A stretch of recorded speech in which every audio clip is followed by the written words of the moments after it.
Livro Milagres Eucarísticos, Padre Manuel Traval e Rossetti, S.J. Falta de fé. Ano 1331, Colônia, Alemanha. As promessas que o Senhor faz às almas que dignamente o recebem na Eucaristia são, na verdade, estupendas e muito consoladoras. Devemos, por isso, estremecer diante da tremenda responsabilidade de quem recebe, sem as devidas disposições, o pão da vida eterna e diante dos justos castigos que atrai sobre si. No ano de 1331, na cidade de Colônia, aconteceu que uma pessoa comungou sem fé na presença real de Jesus Cristo no sacramento e, como castigo, não conseguiu engolir a sagrada hóstia por mais que tentasse fazê-lo.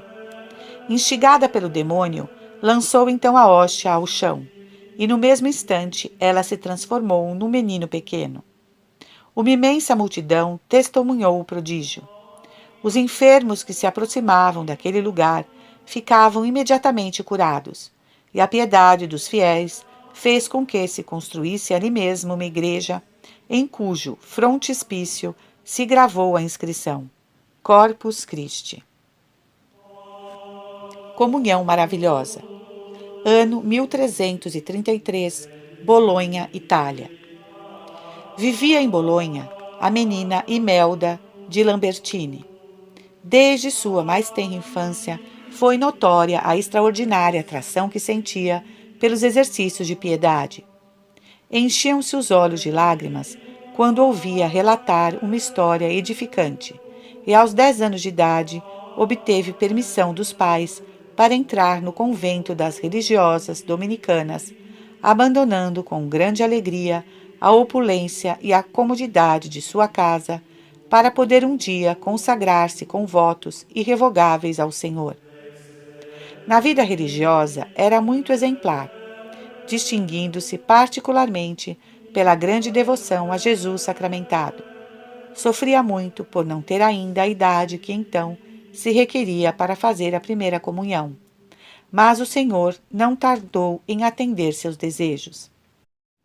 Um dia em que Imelda, durante a comunhão das religiosas, se lamentava em segredo por não poder se aproximar da sagrada mesa, saiu da âmbula sagrada uma hóstia que, dirigindo-se até onde estava Imelda, ficou suspensa sobre a cabeça da piedosa menina. Em vista desse prodígio, cresceu ainda mais seu ardoroso desejo de comungar. As religiosas, testemunhas de tal maravilha, cheias de espanto, advertiram o sacerdote, que se aproximou e, recolhendo a hóstia em uma patena, deu-a em comunhão à angelical menina, pois, com tão evidente milagre, manifestava a nosso Senhor Jesus Cristo sua vontade de visitar pela primeira vez aquele coração inocente.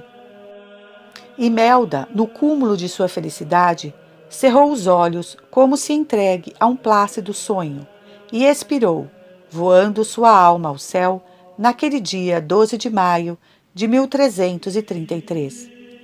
A bem-aventurada Imelda de Lambertini é considerada patrona dos que recebem a primeira comunhão.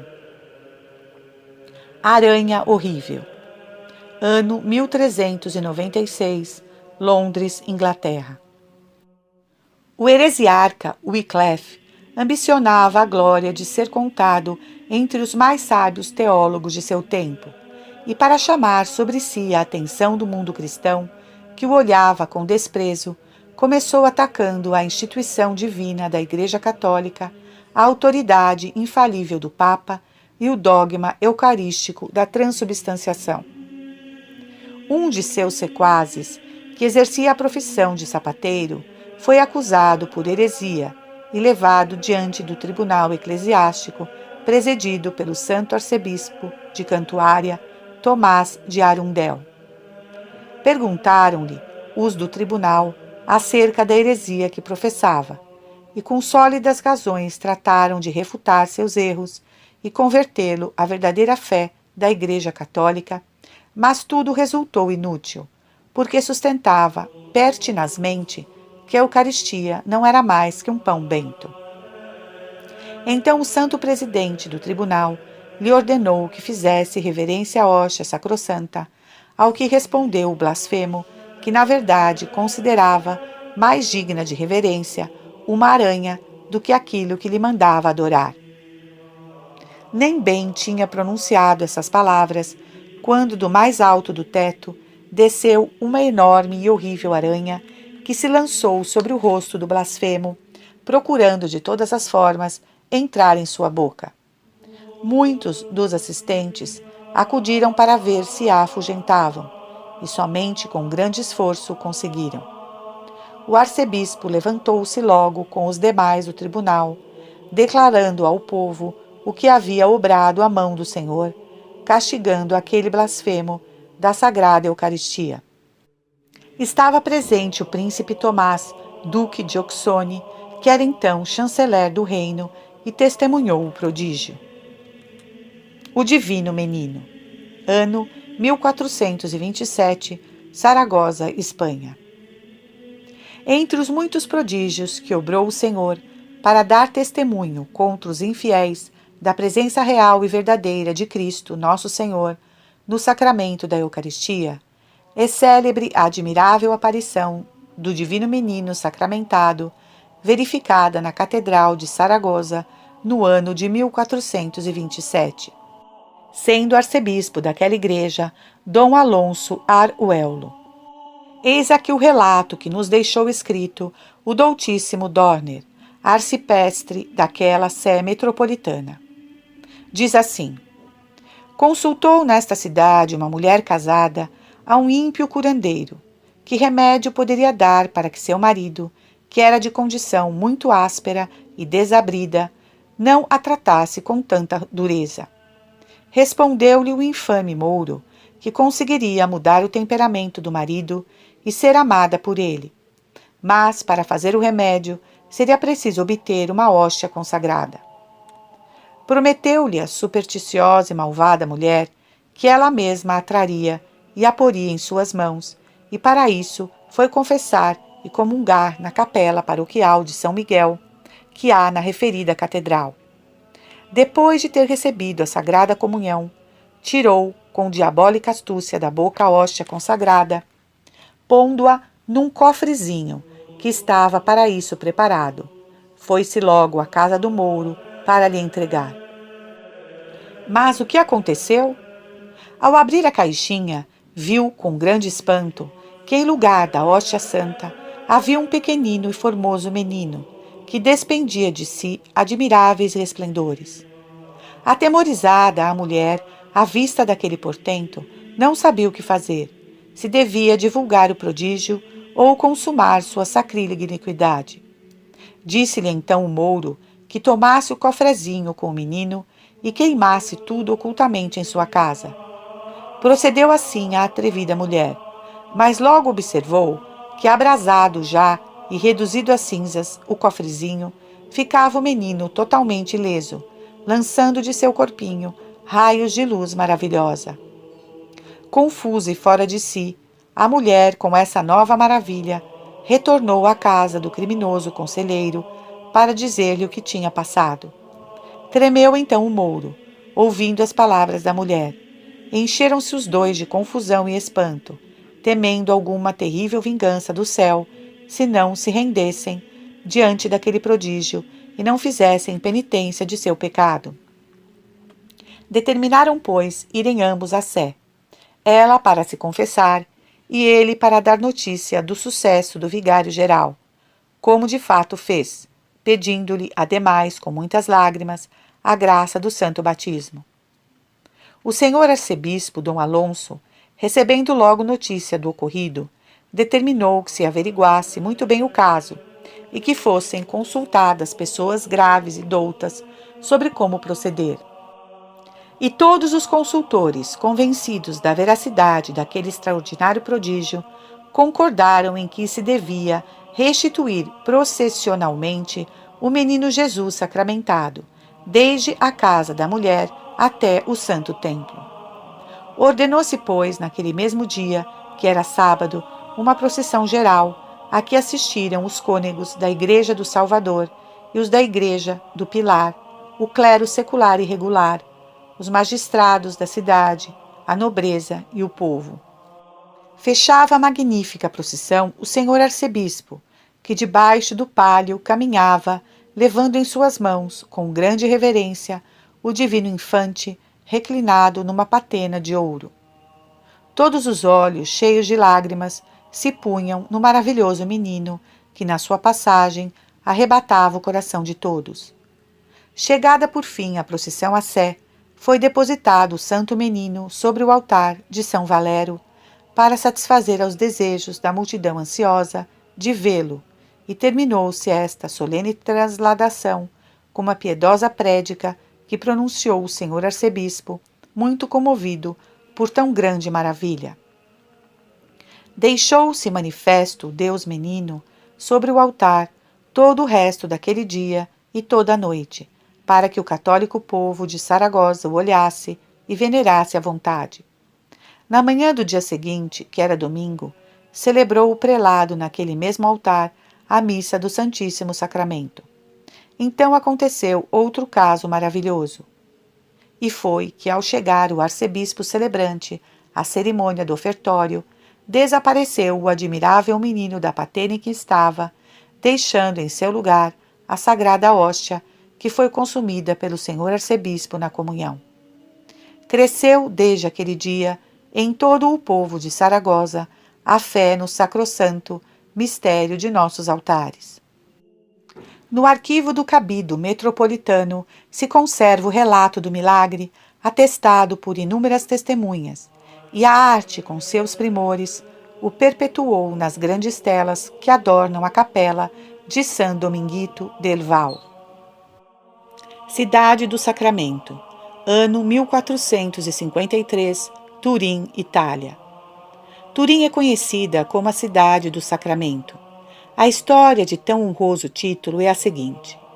Renato de Anjou, aliado com Francisco Sforza contra a senhoria de Veneza, tentou atravessar os Alpes no mês de maio de 1453, mas viu-se obrigado a retroceder devido às aguerridas hostes que lhe opôs o duque Luís de Savoia.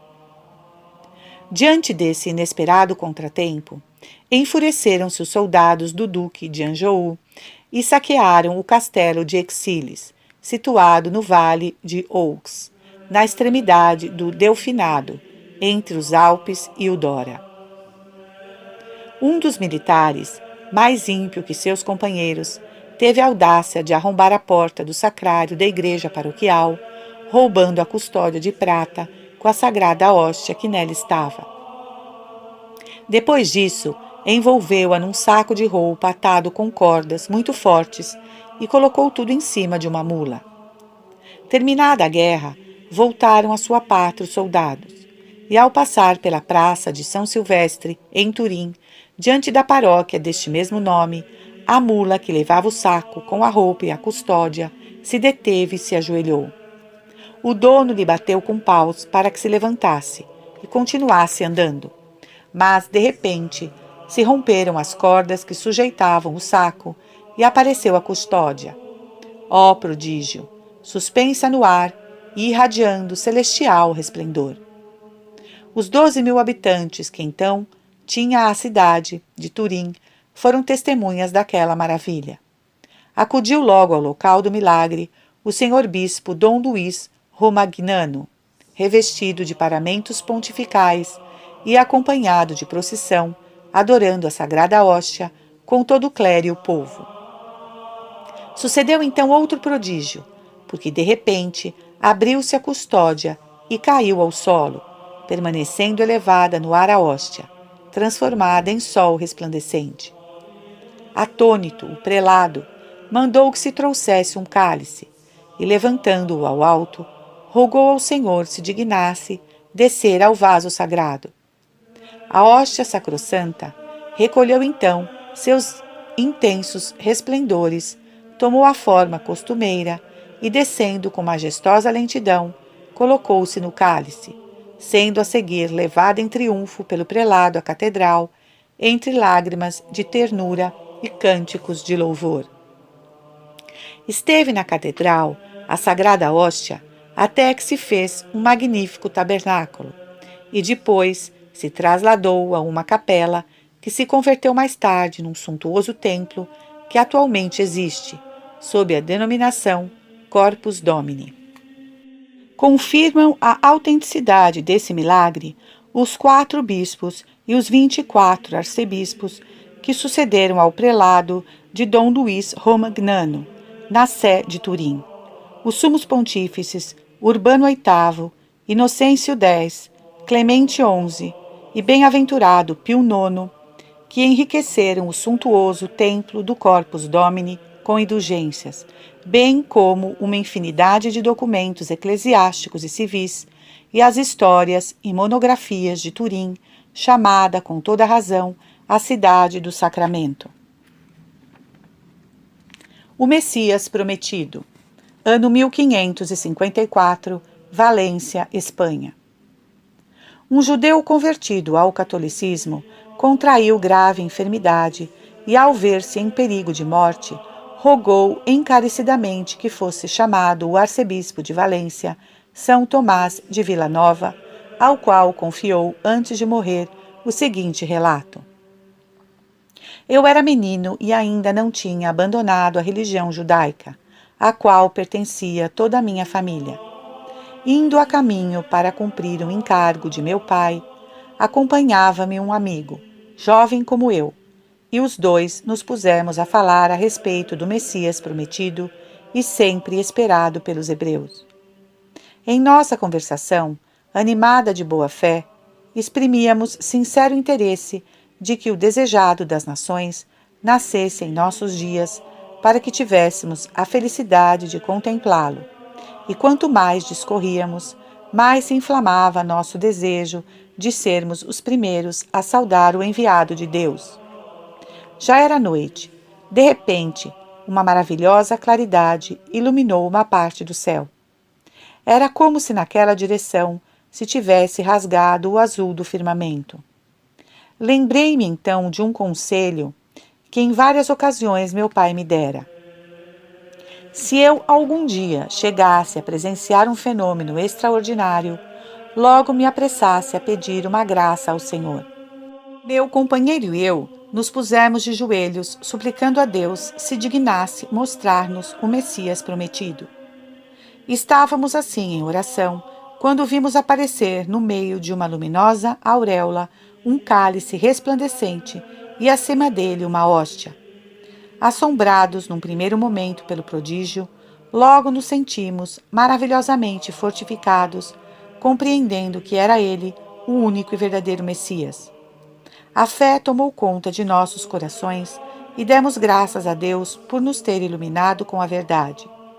Regressando à minha casa, o temor me impediu de expor logo ao meu pai o ocorrido, mas assim que me vi emancipado do pátrio poder, procurei receber o santo batismo e abracei a religião católica. Quanto a meu companheiro, nada mais soube dele. Esse foi, disse o santo arcebispo, o interessante relato do piedoso israelita que me suplicou o publicasse depois de sua morte, para a maior glória de Deus. Livro Milagres Eucarísticos, Padre Manuel Traval e Rossetti, S.J. Dom do Céu, ano 1571, Espanha.